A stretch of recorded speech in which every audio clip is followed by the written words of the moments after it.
sangat luar biasa. Kok yang bangkit, kok yang di pinggir kali Lawing dulu, bukan di pusat. Padahal kita menunggu sudah babak belur. Pak Kiai sudah babak belur, Kiai seluruh Indonesia. Tapi kok PBNU-nya kok diem-diem saja, kayak umpetan gitu loh ya.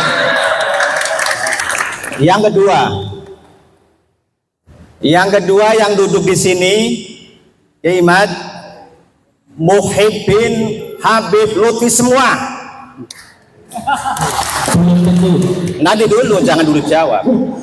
Sampai bukti nyuwun sewu kepada Kiai Imad, walaupun secara formal, secara organisasi NU masih menafikan panjenengan, masih tidak mempercayai tesis panjenengan, tapi insya Allah banyak warga negara Indonesia yang sepakat.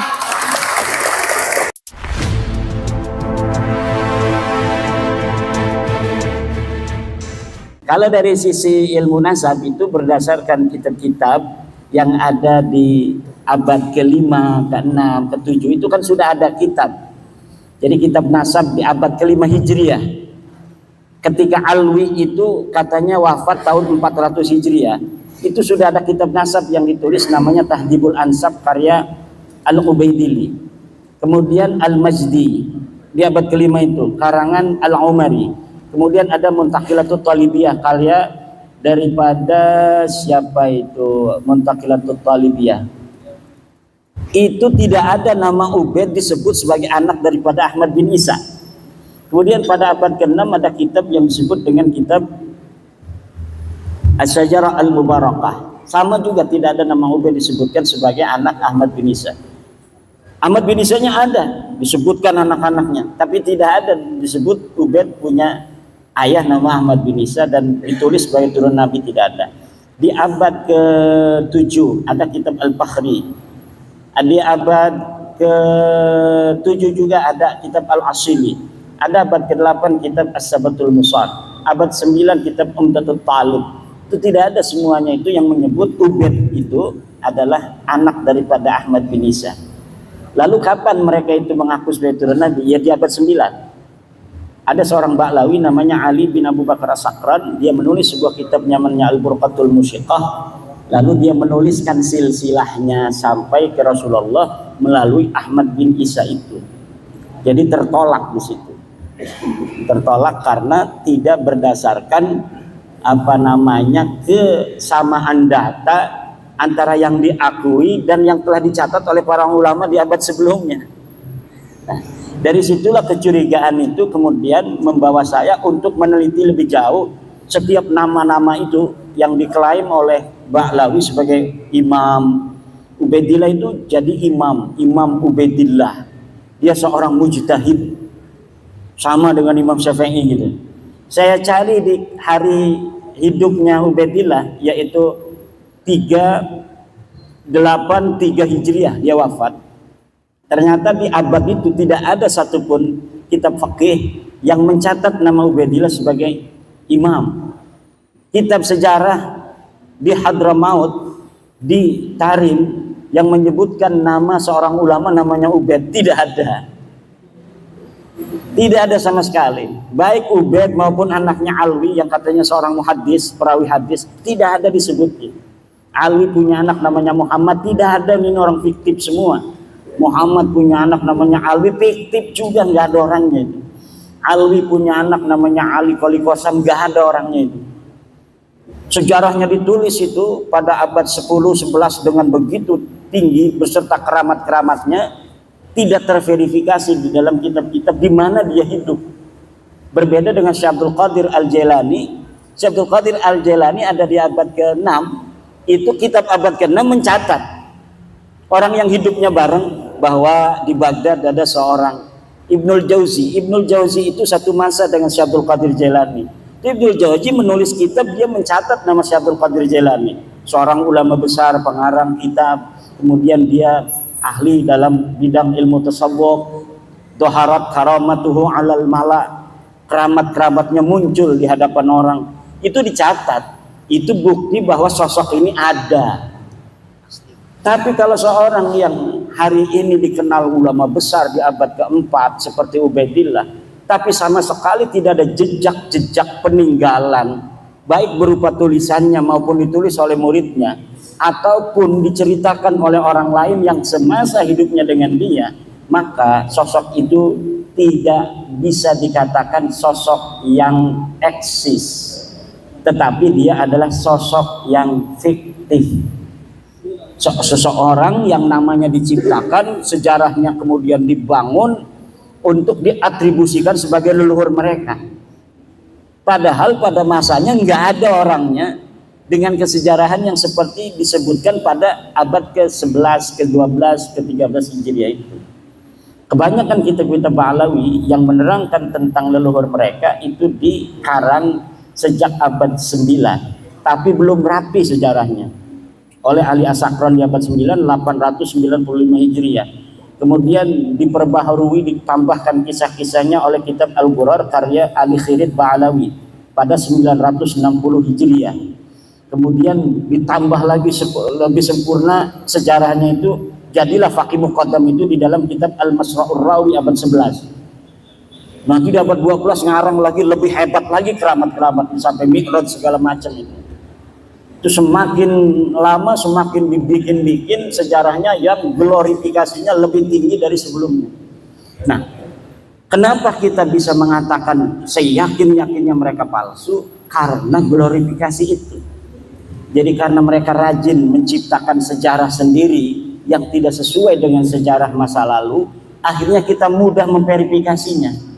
Karena orang yang membuat sejarah di hari ini misalnya, saya mengaku berguru kepada Kiai Sahal, sementara orang-orang yang ada di Kiai Sahal kan tidak sendirian, ada murid-muridnya Kiai Sahal. Nanti muridnya ditanya, apa betul ada seorang nama Imaduddin muridnya Kiai Sahal? Tidak ada.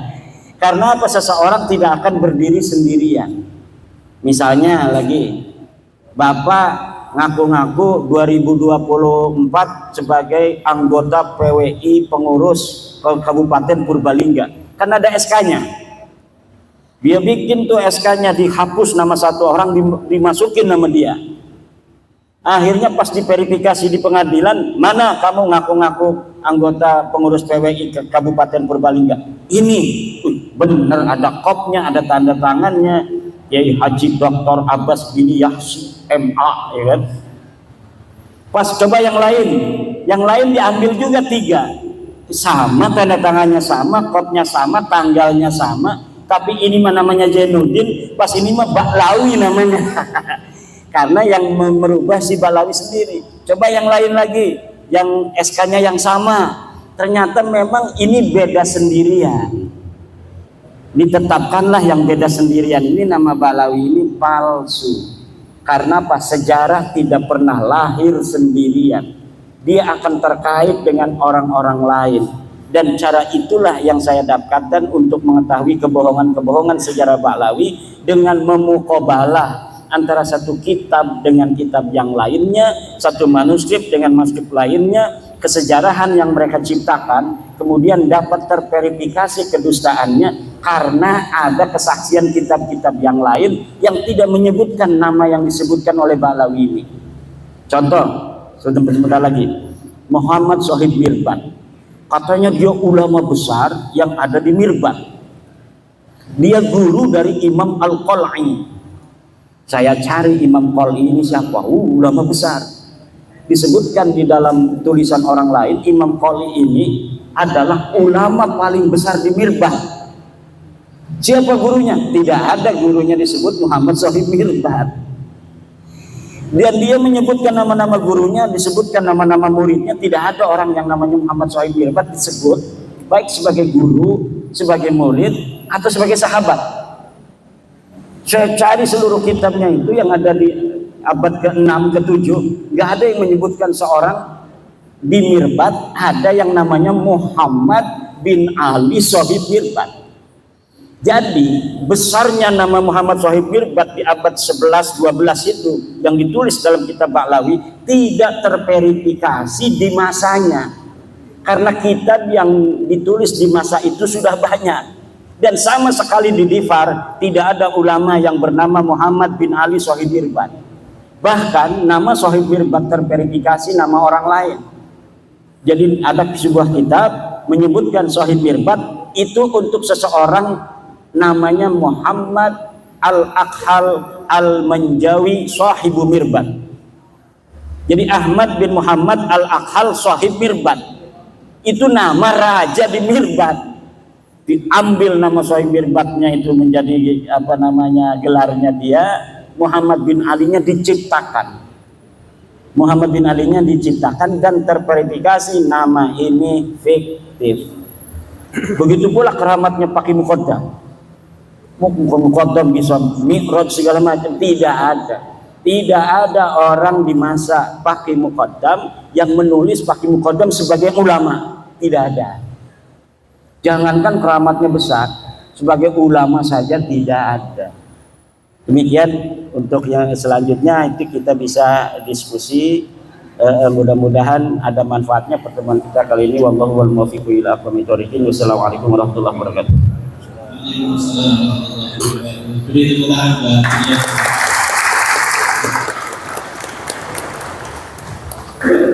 Terima kasih. Yang selanjutnya langsung saja kita langsung pada sesi diskusi, ya, sesi diskusi dan sesi tanya jawab. Sebelumnya kita sepakati terlebih dahulu ya, acara kita maksimal sampai jam 5, maksimal sampai jam 5. Monggo untuk yang pertama soal ibu wilayah Pak Wahid. Monggo.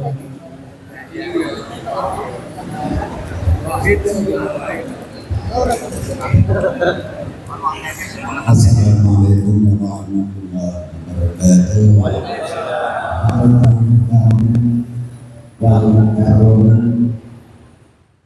Kita muliakan Sohibul Fadhil Karona Kiai Haji Imamuddin Usman Al-Kandani dan guru saya Sohibul Fadhil Karona Ustaz Sahal Kiai Haji Sahal Abdullah Al-Hafidh dan lain-lainnya tidak bisa disebutkan satu persatu. Yang pertama, Romo Kiai Haji Imamuddin. Saya memperkenalkan dulu, nama saya Wahid Wahyudi.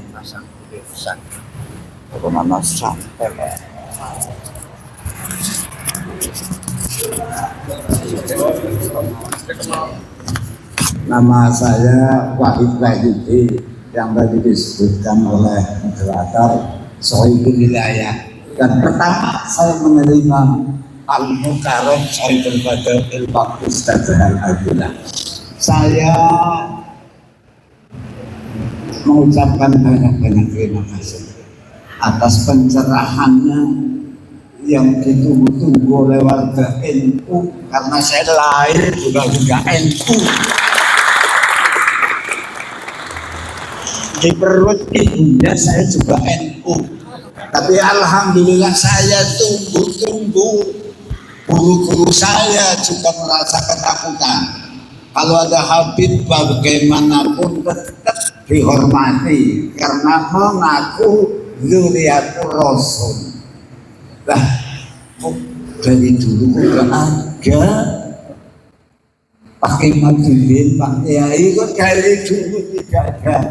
Tapi bukan nopo-nopo, terlambat, lebih baik terlambat daripada kecepatan masuk rumah sakit. Filosofinya dari kendaraan.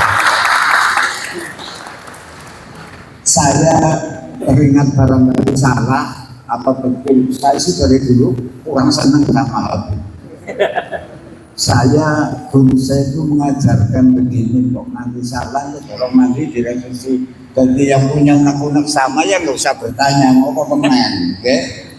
Itu kata guru saya, hid laisal ansub binasan walakinnal ansub bil ilmi wal amal.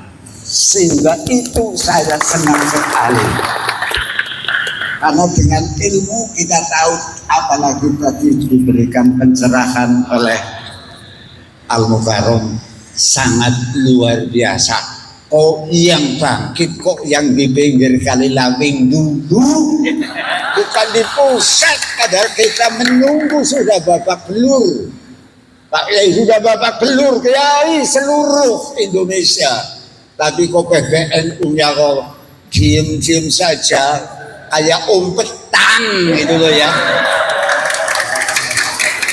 PBNU-nya itu untuk bumper saya, karena saya orang awam.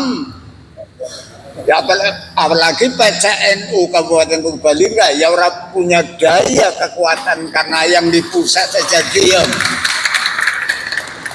Nah, untuk itu sekali lagi saya doakan Al-Mukarram Bapak Kiai Haji Imaduddin mudah-mudahan setelah memberikan pencerahan diberikan keselamatan, dan terus silahkan bawa ke seluruh Nusantara.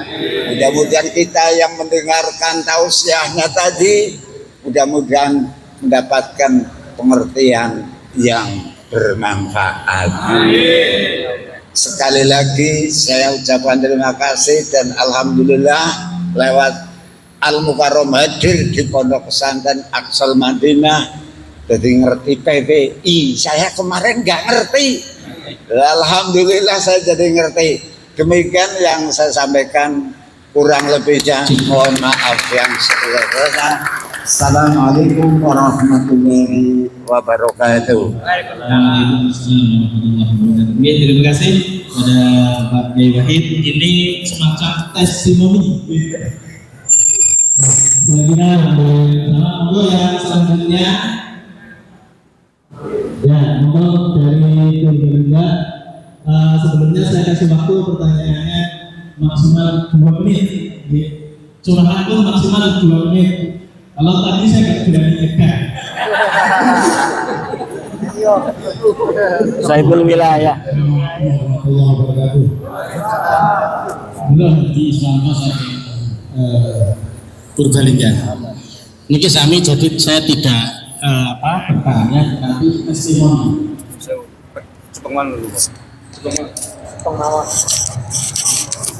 Testimoni apa yang saya alami sendiri. Jadi tahun 2021 saya itu mau ke Jombang Teguh Ireng, nengok anak saya karena nyantri di sana. Sampai di Semarang saya dicegah sama teman saya di Semarang, namanya Agung, tapi saya biasa manggil Tisen, itu teman kuliah saya. Terus ternyata si Agung tadi yang dulu teman kuliah saya sekarang jadi juru kunci makam. Namanya Raden Tumenggung siapa, terkenal makam Mbah Dipok di Semarang, di Kampung Petempen. Monggo saged dipun pirsani teng Facebook, teng YouTube wonten. Terus saya karena tahun 2021 belum rame, saya ziarah di makam itu. Habis itu saya ke Jombang, 3 bulan setelah itu teman saya tiba-tiba jatuh sakit dan akhirnya 2 minggu kemudian meninggal. Teman saya itu. Tetapi beberapa hal yang dapat saya sampaikan di sini, waktu saya ketemu dengan teman saya itu, hampir tiap tahun teman saya itu setor hasil infak makam itu ke Abah Lutfi bin Yahya Pekalongan. Itu hampir tiap tahun, dan itu kata teman saya itu minimal 5 karung hasil infak itu. Nah, dilalah tahun karena teman saya sudah meninggal tahun 2021, itu bulan April, berarti 3 bulan berikutnya sekitar April, Mei, Juni, Juli lah beliau meninggal. Terus tahun 2023 kemarin makam Mbah Depok itu ternyata dibongkar. Jadi saya jadi kaget juga waktu itu. Saya ke Semarang ketemu dengan istrinya si teman saya Agung itu. Ternyata karena Agung itu punya syahadah asli dari Habib Lutfi, dan makamnya itu ternyata kosong. Terus Itu testimoni pertama. Jadi itu menjadi keyakinan saya dalam mensikapi satu, yang kedua mengambil keputusan saya sama keluarga saya bahwa hakul yakin bahwa Habib itu bukan dzurriyyatur Rasul. Itu pertama. Yang kedua, pada bulan Juli kemarin, Kang Sairi sedikit lagi. Pada bulan Juli kemarin, 1 bulan yang lalu, saya diamanati dari orang tua saya disuruh menjual mobil Panther tahun 97. Nah, ada teman Muhyiddin Purbalingga berdomisili di mana, di Bojongsari, nelpon saya, Kang nyun sewu, saya mau lihat mobilnya. Akhirnya mobil itu saya parkir di garasi, terus saya lihatkan, si orangnya itu bilang, ini yang mau beli bukan saya Kang, tapi Habib Salim dari Selawi.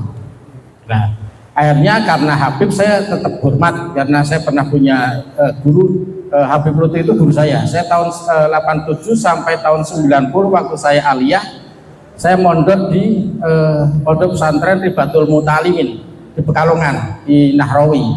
Jadi saya tiap seminggu sekali itu biarin aja. Terus saya tiap hari Minggu itu saya selalu ikut rutinan tempatnya Habib Lutfi, Sibtut Duror sama Rotib Al-Hadad. Jadi 2 hal itu yang saya ikuti selama 3 tahun saya ikut Habib Lutfi. Sudah lebih dari 4 menit. Terus nggak apa-apa. Melanjut yang tadi, yang bulan Juli tadi, akhirnya Habib Salim dari Selawi itu mau beli mobil saya. Itu pas hari Jumat. Justru saksinya ada istri saya, ada Muhyiddin yang dari Bojongsari, namanya Cak Husen. Terus waktu sholat Jumat, saya bilang, Beb ini Jumat, tolong Jumatan dulu bareng-bareng gitu. Ternyata Habib Salim itu bilang musafir gitu. Dari Selawi ke sini, saya bilang, itu terserah ente Beb, monggo musafir atau tidak, yang penting saya sudah mengingatkan. Habis Jumatan saya ngasih makan, saya kasih makan, saya belikan makan, itu ngobrol sampai lebih dari jam 4, artinya sudah waktu asar sudah selesai. Artinya di situ ada Habib, ada Cak Husen yang memang tidak sholat Jumat, tidak zuhur sampai asar.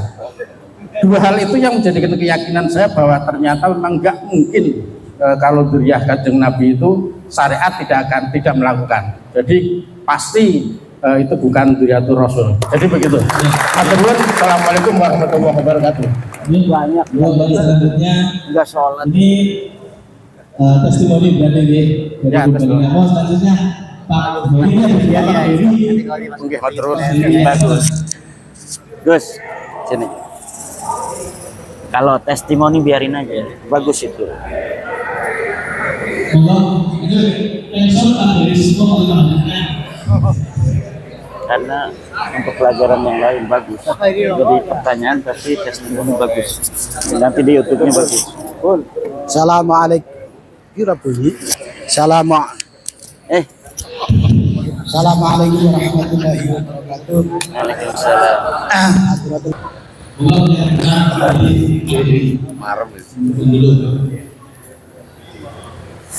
Assalamualaikum warahmatullahi wabarakatuh. Yang saya hormati Kiai Imad, yang saya hormati Sohibul Mahad, Kiai Sahal. Sebenarnya kita semua mempunyai perasaan yang sama. Bahkan hampir seluruh Indonesia kita mempunyai perasaan yang sama, yaitu mempunyai tanda tanya terhadap para habaib, para habib.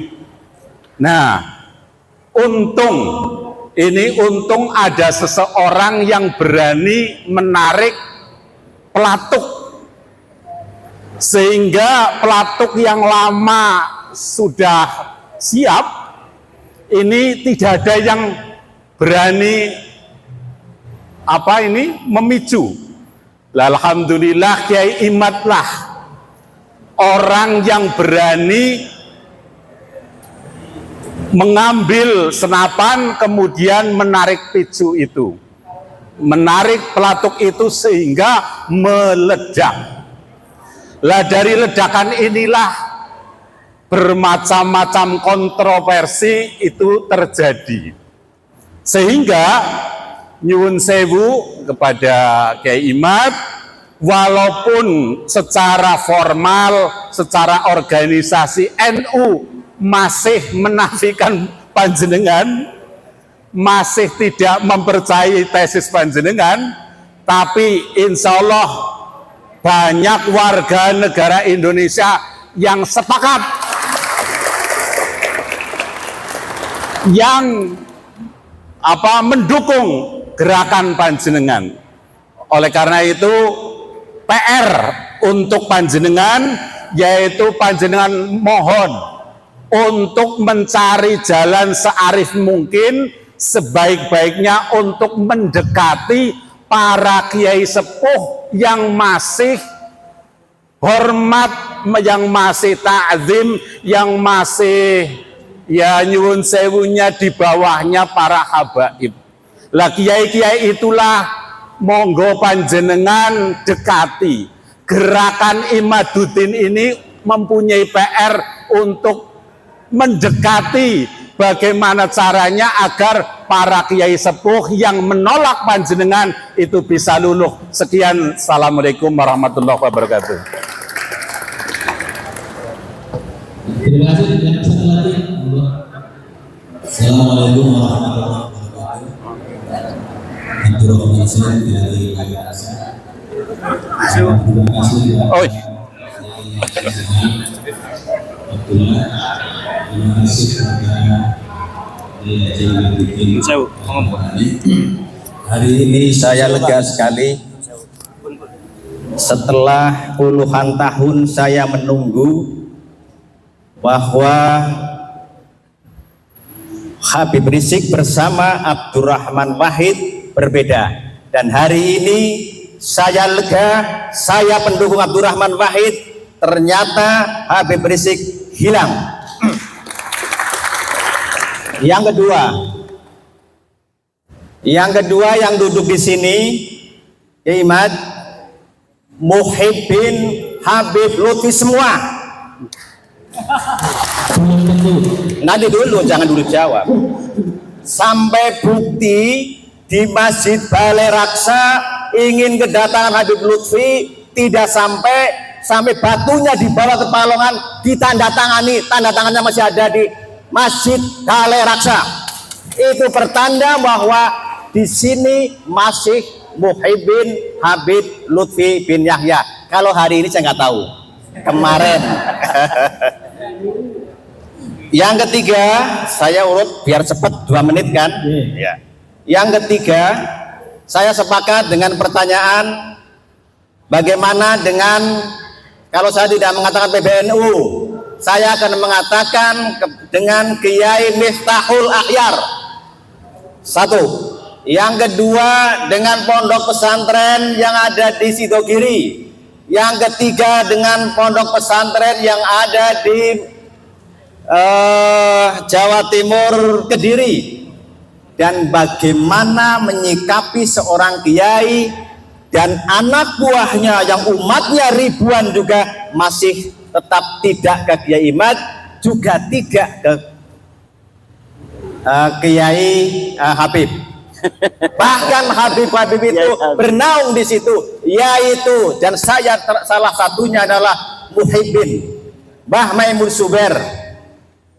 Tapi saya sudah menentukan sikap, saya mendukung Kiai Imad. Mbah Maimun Zubair beserta kiai-kiai di bawahnya belum ada yang memberikan sikap tegas. Itu yang di tengah-tengah. Kemudian ada di Kediri, ada yang di Peloso itu, kemudian di Sidogiri. Bagaimana sikap kita ditambah dengan Kiai Miftahul Akhyar, langkah-langkah itu. Kemudian saya sampaikan jazakumullah khairul jaza, semoga Kiai Haji Sahal Abdullah panjang umur, manfaat sebagai panutan kita. Yang kedua, Kiai Haji Imaduddin Al-Bantani terus saya dukung perjuangannya sampai kapanpun untuk menegakkan kebenaran. Dan terakhir, kemarin masih diharamkan tentang tes DNA. Hari ini saya terjawab walaupun baru sedikit oleh pembahasan Kiai Sahal Abdullah tadi pada waktu tentang menerangkan salah satu sirnya Allah adalah tes DNA. Saya menyimpulkan seperti itu. Maka saya bangga hari ini ada sedikit terjawab tentang yang mengharamkan tes DNA. Wallahu muwaffiq ila aqwamit thoriq. Assalamualaikum warahmatullahi wabarakatuh. Waalaikumsalam warahmatullahi wabarakatuh. Terima kasih. Ini sesi pertama ya. Saya bangga dari beberapa yang telah disampaikan oleh para kiai, para bapak semua tadi. Itu ada yang curhat, ada yang testimoni, dan ada yang bertanya. Nah, saya catat yang bertanya saja. Oke. Yang pertama ini kepada Kiai Bajuddin, bagaimana supaya bisa bersinergi antara tesis DNA dengan PBNU. Yang pertama. Kemudian yang kedua, ini kayak semacam minta tolong atau perintah gitu. Pak Beri, perintah nanti harus nyampe Pak Beri. Ini monggo dekati Kiai Sepuh yang masih di bawah Sohibul wilayah Kiai siapa tadi? Wahid.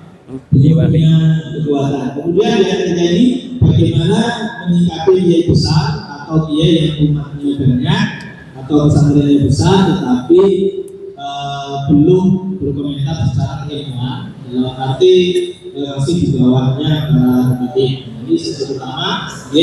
Kemudian sesi kedua nanti selain ini yang ada hubungannya dengan urusan kemerdekaan adalah hak segala bangsa. Jadi ada kaitannya dengan kebangsaan atau keindonesiaan. Monggo berterima tiga ini. Terima kasih. Pertama, terima kasih saya ucapkan kepada Sohibul Wilayah Kiai Wahid dan atas doa-doanya. Ini adalah merupakan sebuah alamatun min alamatil khair bagi saya, bahwa memang apa yang saya lakukan itu dinilai oleh tokoh masyarakat ada manfaat yang bisa diambil oleh banyak orang. Buktinya adalah dari pernyataan Kiai Wahid tadi. Untuk pertanyaan bagaimana upaya saya untuk agar pembahasan penelitian tesis saya itu bersinergi dengan PBNU. Ya, saya kira secara kelembagaan PBNU pada hari ini tidak ada kata menolak tesis saya, walaupun memang belum ada kata menerima tesis saya. Tidak ada. Ada beberapa tokoh di PBNU hari ini yang mengatakan terlihat nampak berseberangan itu kan cuma satu orang. Yang jelas-jelas itu beliau menolak. Itu pun beliau menolak bukan pada isi daripada tesis saya. Yang beliau tolak itu adalah karena menurut beliau saya kelihatannya maksa orang untuk mengikuti saya bahwa Ba'lawi ini bukan turunan Nabi. Gus Fahrur itu mengatakan bahwa dia bukan menolak isinya, tapi menolak saya kelihatannya memaksa orang untuk percaya bahwa Ba'lawi itu bukan turunan Nabi. Yang dia inginkan katanya kalau sudah buat tesis membatalkan, ya udah, orang mau percaya mau tidak itu biasa perbedaan pendapat. Nah, itu di situ. Padahal memang saya ketika mengatakan bahwa Ba'lawi ini bukan keturunan Nabi, tidak ada memaksa orang.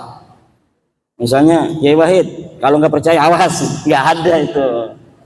Adapun ketika terjadi sebuah dinamika dalam forum diskusi, yaitu adalah penguatan dan pendalaman dari materi yang sedang dibahas. Misal ketika terjadi, saya mengatakan hakul yakin bahwa para Ba'lawi Habib ini bukan turun Nabi. Itu adalah dinamika dalam sebuah forum, baik dalam sebuah debat, diskusi maupun dalam ceramah. Untuk apa? Agar orang-orang mengetahui kadar keyakinan kita terhadap apa yang kita teliti. Karena orang, terutama orang awam-awam, itu tidak bisa meneliti seperti para kiai. Kiai kan bisa baca kitab. Ketika saya menyebutkan kitab, dia bisa verifikasi kitabnya. Benar nggak apa yang saya sampaikan? Saya sebutkan ini ke dalam kitab anu, dia bisa pelajari. Oh benar. Dalam kitab anu, oh benar. Oh dalam kitab anu, oh benar. Tapi untuk masyarakat awam yang lain, cukup dengan kata-kata bahwa saya bertanggung jawab dunia dan akhirat, bahwa Ba'lawi ini bukan cucu Nabi. Jadi ada perbedaan di dalam tekanan dalam bagaimana kita memberikan sebuah keyakinan kepada audien bahwa apa yang kita teliti ini berdasarkan daripada keyakinan secara ilmiah yang saya yakini. Gitu. Jadi itu di PBNU itu. Bahkan saya itu kan di PBNU masih, teman-teman di LBM itu banyak yang mendukung, bahkan ada yang mengatakan hampir 98% mereka semua mendukung, dari bahwa memang harus ada verifikasi bagi setiap saja orang yang mengaku keturunan Nabi, dan bahwa tes DNA itu presisi di dalam menentukan dia keturunan garis laki seseorang di masa lalu atau bukan. Nah, adapun pernyataan orang tua kita, Rais Am Kiai Miftahul Akhyar, itu beliau menegaskan bahwa itu bukan pernyataan seorang Rais Am. Beliau sendiri yang mengatakan, itu katanya pernyataan saya sebagai Miftahul Akhyar. Coba masih ada pidatonya itu dalam rekaman pengajian beliau setiap hari Jumat, pengajian hikam, bahwa pernyataan itu bukan pernyataan beliau sebagai seorang Rais Am, tapi beliau itu pernyataan sebagai seorang ilmuwan Miftahul Akhyar. Itu menurut kata-kata beliau sendiri. Jadi orang tua kita Kiai Miftahul Akhyar ya sama dengan kita. Kita sebelum ada orang, misalnya saya sebelum meneliti itu, bahwa ya Habib ini turunan Nabi. Rumah saya itu ya sering didatangi Habib-Habib walaupun tidak dawir. Karena ada seorang Habib punya nenek ya masih keluarga. Dulu itu masih neneknya ya orang sana, orang kampung saya. Jadi sering ada Habib-Habib yang di rumah. Kemudian hari ini pun ada Ba'lawi yang tetangga saya. Ya tidak ada apa-apa. Bahkan ketika ada masalah pribadi, dia dengan tetangganya di perumahan ngontrak itu mau diusir sama tetangganya karena urusan pribadi. Kakak saya yang ketua MUI Kecamatan Kresek yang membela dia. Tiap hari itu Ba'lawi itu nongkrongnya di material paling besar di Kresek yang kakak daripada ibu saya. Namanya material Pasir Indah. Itu tiap hari Ba'lawi itu nongkrongnya di situ, temenan dengan anak daripada kakak ibu saya itu. Dan tidak ada masalah. Kalau misalnya urusan secara kemanusiaan. Yang jadi masalah adalah ketika dia mengaku keturunan Nabi, kemudian minta uang dengan memaksa dan sebagainya. Nah, jadi tidak ada urusan pribadi di dalam masalah penelitian nasab para kabaib ini. Ketika kita sudah mengetahui bahwa seseorang ini adalah bukan turun Nabi, hukumnya wajib bagi siapa saja untuk memberitahu kepada yang lainnya. Hanya itu saja beban saya untuk mau pergi lama-lama ini beberapa hari meninggalkan santri saya. Karena sebuah kewajiban ketika kita telah memberikan sebuah kesimpulan dan kita juga setelah meyakini seyakin-yakinnya mereka bukan turun Nabi, kemudian banyak saudara-saudara kita terutama kiai-kiai di kampung-kampung yang mendapat mudarat dari pengakuan mereka itu, karena kita semua pengen mendapatkan syafaat dari baginda Nabi kan, akhirnya dimanfaatkan oleh oknum-oknum ini untuk kepentingan mereka dengan pengakuan mereka. Maka dengan adanya sahabat-sahabat PWI dari Banser yang luar biasa, setiap hari tambah ini, mereka tugasnya itu adalah untuk menjaga orang-orang pejuang-pejuang yang sedang berjuang, yang bukan hanya saya, sudah banyak sekarang yang berani untuk mengatakan baik di media sosial maupun di pengajian-pengajian, yang ketika dianggap tidak sejalan dengan para kabaib itu, mukibinnya datang kan, itu PWI di situ langsung melindungi. Lain ini tugas yang sangat mulia dari PWI, dari Banser di seluruh Indonesia ini sekarang, mulai walaupun paling masif di Pulau Jawa, paling masif lagi itu adalah di daerah Jawa Tengah dan Jawa Timur. Ini paling hebatnya mungkin di Jawa Tengah ini Solo Raya dan Banyumas Raya ini, Purbalingga, Banyumas ini luar biasa. Jadi prototipe daripada perjuangan kita hari ini. Kalau dulu perjuangannya langsung dengan perjuangan senjata, sekarang perjuangannya dengan perjuangan pemikiran. Termasuk Kiai Sahal ini perjuangan pemikiran, perjuangan dana, perjuangan mungkin akan banyak orang yang mukibin itu nanti mencela, mencaci, itu harus siap ya. Jangan senyum-senyum aja ini. Saya itu wajah saya udah nggak ada rupa orang itu di Facebook itu. Saya biasa-biasa aja, karena saya menganggapnya itu aja. Seorang Nabi Muhammad SAW saja itu kan luar biasa. Innahu sahirun kadzab dan lain sebagainya. Ada lagi sahirun majnun, kan? Gila dan lain sebagainya. Jadi hal-hal yang semacam itu pasti akan ada konflik, walaupun sekecil-kecilnya pun akan ada konflik. Ya semacam ini konfliknya. Mertua dengan menantu, mertuanya dukung saya, menantunya belum. Atau sebaliknya, mertuanya dukung Kabib, menantunya dukung saya. Jadi ada konflik sedikit. Itu pasti dalam kebenaran itu ketika diungkapkan akan terjadi clash.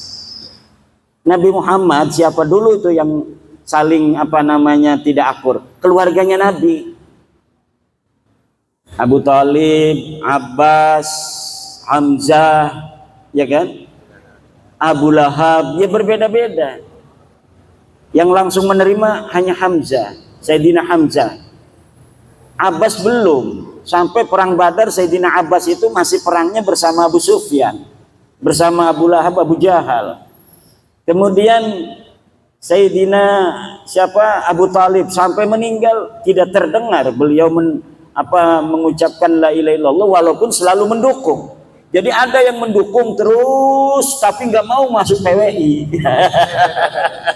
Tapi mendukung, bahkan ngasih uang kalau ada acara PWI. Tapi belum pernah ngomong saya adalah percaya, saya yakinnya Ba'lawi itu bukan cucu Nabi, belum pernah ngomong begitu. Tapi kalau ada acara PWI, ini buat ini ngasih aja sama ketua PWI Ki Ali Ridho tuh. Ini 300.000, 400. Nah ini Abu Thalib itu. Abu Thalib gitu tuh. Nah saya yakin orang tua kita di PBNU itu para aulia-aulia lah. Jadi apa? Para pemimpin NU itu kalau sudah diangkat di PBNU itu memiliki kelebihan.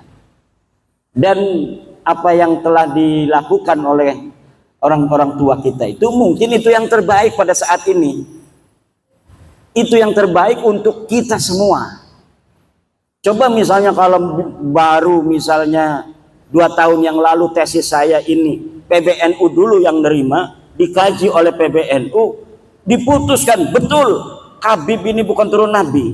Sedang di bawah orang belum paham apa yang akan terjadi. Bisa didemo betul-betul besar-besaran PBNU. Kemarin aja ada yang demo itu. Kalau kemarin urusannya urusan ecek-ecek gitu.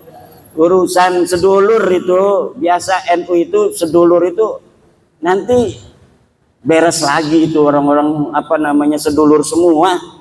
Urusan sedulur PBNU dengan apa warga NU, NU dengan NU tidak akan mengeluarkan mereka dari NU bagaimanapun konfliknya. Itu kehebatan orang NU. Konflik sekonflik-konfliknya nggak bakal bikin PBNU tandingan kecuali Idrus Ramli. Nggak ada. Sekarang pun Idrus Ramli udah nggak berani ngomong apa NU garis lurus, nggak berani dia. Saya omongin terus NUGL. Wah, enggak, kami enggak NUGL katanya. Mana katanya apa kitab sejamannya tentang NUGL? Emang enggak, tapi kan mereka bikin grup Facebook dulu. Grup Facebook NUGL, bikin sebuah web NUGL. Tapi hari ini mereka enggak mau. Pak Lutfi Basori enggak mau disebut NUGL sekarang. Itu hebatnya NU. NU ini adalah jam'iyatun mubarakatun. Jam'iyatun mubarakatun. Organisasi yang penuh keberkahan. Insya Allah pada saatnya semua warga NU akan sepaham dengan kita semua bahwa Habib ini bukan keturunan baginda Nabi besar Muhammad sallallahu alaihi wasallam. Apalagi tuh pertanyaannya? Bagaimana menyikapi kiai besar yang umatnya banyak ini masih belum mendukung secara ilmuwan? Innaka la tahdi man ahbabta walakinallah yahdi ayasa. Pada zaman Nabi juga yang pertama beriman itu selain dari Sayyidatuna Khadijah, Sayyidina Ali siapa? Ammar bin Yasir. Ya kan? Siapa lagi tuh? Sumayyah, kan? Orang-orang ya kelas-kelas kita semua, Bilal bin Rabah. Tapi nanti lama-lama semuanya. Kalau dari atas dulu kurang cantik, tapi kalau dari bawah luar biasa itu. Nah, saya setuju tentang tadi antara Sayyiduna wa Maulana Abdurrahman Wahid dan Rizik Syihab. Kalau kita ingin tahu bagaimana dia menantang mubahalah kepada Gus Dur dulu, Gus Dur, bawa anakmu, bawa istrimu, ayo kita bermubahalah. Siapa di antara kita yang dapat laknat? Siapa di antara kita yang mati mendapat laknat? Kalau saya dalam kebenaran, maka kau akan mati mendapat laknat. Kalau kau dalam kebenaran, saya dan keluarga akan mendapat laknat. Mati dalam su'ul khatimah katanya kan, mati hina dina. Gus Dur udah meninggal apa belum? Gus Dur sudah wafat dan dunia menyaksikan Gus Dur wafat dalam keadaan mulia. Gus Dur wafat sebagai seorang presiden yang diiringi sampai liang kuburnya dengan penghormatan paling tinggi dari negara Republik Indonesia. Dihadiri oleh presiden dengan iringan la ilaha illallah oleh para santri, ribut antara apa namanya itu pas pampres antara protokol negara dengan protokol santri. Pas pampres pengennya pakai dar santri ya ilaha illallah ngacak semuanya, pengen menghormati Gus Dur untuk terakhir kali. Ketika dia sudah ditanam, sudah didafnu, kemudian mulai dari dia itu dikubur, doa-doa suci dari masyarakat untuk dia sampai hari ini tidak pernah berhenti. Ini menunjukkan Gus Dur radhiyallahu anhu wafat dalam kemuliaan. Ketika hidup dia hidup dalam kebenaran, menegakkan kebenaran, dan ketika wafat dia wafat husnul khatimah, wafat dalam keadaan mulia. Sekarang tinggal musuhnya yang mubahalah itu. Kita akan saksikan yang berani bermubahalah dengan Gus Dur itu bagaimana akhir hidupnya, dan hari ini alamannya sudah mulai nampak bagaimana setiap hari dia merendahkan dirinya dengan kehinaan terus menuju titik nadir kehinaan yang paling hina dina. Terima kasih. Ya, tepuk tangan.